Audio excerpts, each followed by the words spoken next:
कभी कभी आजमाइश के लिए भी मिलती है, तो मुझे ये उस पर आजमाइश नज़र आती है। तो अब आप देखेंगे किस तरीके से वो कोप अप करती है। शायद अगर इंसानियत अभी भी जिंदा है पाकिस्तान के अंदर तो हक का फैसला जो है उसकी उम्मीद रखनी चाहिए। कितनी तादाद में आज़ाद उम्मीदवार जीते हैं। बदकिस्मती रही है कि इन जैसे लीडर्स बार बार इन जैसे लोग जो है हुक्मरान आके मुसल्लत हो जाते हैं हमारे ऊपर। बिस्मिल्लाहिर्रहमानिर्रहीम, अस्सलाम वालेकुम। मैं हूँ आकिब नूर, आप देख रहे हैं खबर.tv। नाज़रीन, हमारे साथ इस वक्त मौजूद हैं पाकिस्तान तहरीक इंसाफ की MPA, जिनके साथ भी वही हुआ है जो पूरे पाकिस्तान में PTI के साथ हुआ है, फॉर्म 47 और फॉर्म 45 वाला मामला। इनसे जानते हैं कि आज मखसूस नशिस्तों के मामले में ये इलेक्शन कमीशन आई हैं, इनको ये कितनी पुरुम्मीद है इस इलेक्शन कमीशन से, जिसने पाकिस्तान तहरीक इंसाफ से बल्ला छीना, सब कुछ छीनने के बावजूद आज यहाँ पे पहुँची हैं। क्या कहेंगी मैम, कितनी पुरुम्मीद हैं chief election commissioner Sikandar Sultan Raja से? जी बहुत बहुत शुक्रिया। कहते हैं उम्मीद पे दुनिया कायम है, तो उम्मीद जो है वो है थोड़ी बहुत कि शायद अगर इंसानियत अभी भी ज़िंदा है पाकिस्तान के अंदर तो हक का फैसला जो है उसकी उम्मीद रखनी चाहिए। लेकिन ऑनेस्टली दिल की आप बात पूछो तो मुझे उम्मीद कोई है नहीं ख़ास कि हमारे हक में फ़ैसला आएगा। लेकिन इंशाल्लाह ताला हम लोग फ़ाइटर हैं, हमें खान साहब ने अपने हक के लिए फ़ाइट करना सिखाया है और हम इंशाल्लाह आगे कोर्ट में जो है इसको लेके चैलेंज करेंगे। अच्छा, इस हवाले से पाकिस्तान का आइन और कानून क्या कहता है कि जब आपने कोई लिस्ट जमा नहीं कराई तो उसके बाद आप कैसे मुतालबा कर सकते हैं कि हमें जो मखसूस नशिस्तें हैं वो अलाट की जाए? देखिए जी, कानून के अंदर हमेशा गुंजाइश होती है अमेंडमेंट्स की, और पहली दफ़ा भी कोई ना कोई सिचुएशन ऐसी आ जाती है जिसको लेके आपको अमेंडमेंट्स करनी पड़ जाती हैं, जो कि इस दफ़ा पाकिस्तान में ये फेस किया जा रहा है कि पहली दफ़ा इतनी तादाद में आज़ाद उम्मीदवार जीते हैं और उन्होंने सुन्नी इत्तेहाद को ज्वाइन किया है और इस तरीके से ठीक ठाक मखसूस नशिस्तें जो हैं वो बनती हैं इनकी कौमी असम्बली में भी और बाकी सूबाई असम्बलियों में भी।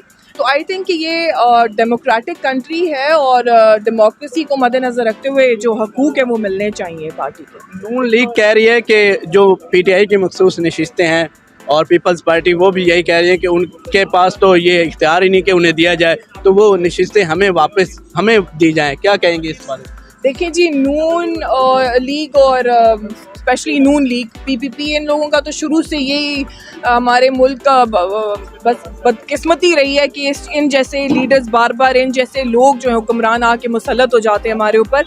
तो उनकी बेवकूफ़ाना बातों का जवाब नहीं है, मैं कानूनी तौर पे बात ज़रूर करना चाहूँगी कि देखें शमूलियत जो है वो आज़ाद उम्मीदवारों ने की है, तो क्योंकि अलायंस नहीं, alliance is a different thing कि जी पाकिस्तान तहरीक इंसाफ या फ़लानी जमात ने फ़लानी जमात के साथ, जैसे नून लीग ने PPP के साथ अलायंस की है, लेकिन ये अलायंस नहीं हुआ, ये सुन्नी इत्तेहाद ज्वाइन की गई है, तो वो ऑटोमेटिकली सुन्नी इत्तेहाद के वो आज़ाद उम्मीदवार जो हैं अब उस पार्टी के उगे हुए, तो उस तरीके से जो उनका रेशो बनता है रिजर्व सीट्स का वो उनको मिलना चाहिए। अगर यहाँ से आपको रिलीफ नहीं मिलता तो फिर उसके बाद अगला लाहे अमल क्या होगा इस पर?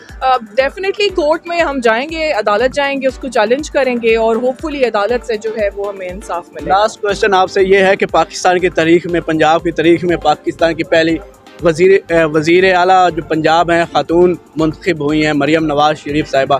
क्या कहेंगी उनके बारे में और क्या पैगाम देंगी? वो कहते हैं कि वुमेन एम्पावरमेंट जो है उससे बढ़ेगी, क्या कहेंगे?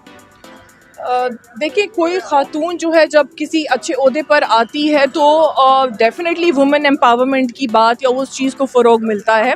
लेकिन मरियम अफ्तर साहिबा के बारे में मैं ये कहना चाहूँगी कि हम लोग सोचते हैं कि ये खुशकिस्मती होती है कि आपको कोई सीट मिली है और आपको अल्लाह की आप पे रहमत है, और लेकिन कुछ लोग ये भूल जाते हैं कि कभी कभी आजमाइश के लिए भी मिलती है, तो मुझे ये उस पर आजमाइश नज़र आती है। तो अब आप देखेंगे किस तरीके से वो कोप अप करती है उसके साथ। अच्छा, आपको लगता है कि वो इन्होंने जेन्युइन तरीके से ली है सीट? नहीं, बिल्कुल भी नहीं, किसी को भी नहीं लगता। फिर उसके बाद कैसे कहा जा सकता है कि उन पे अल्लाह की रहमत होगी? यही तो मैं बोल रही हूँ कि उन पे आजमाइश है, उन पे रहमत नहीं है। जी, हमारे साथ मौजूद थी इस वक्त PTI की साबिका MPA मोमना बासित साहिबा। उनके हम मशकूर हैं कि उन्होंने अपना वक्त दिया। हमारे साथ रहिएगा, मज़ीद खबरों और तज्ज़िये को जानने के लिए बहुत शुक्रिया।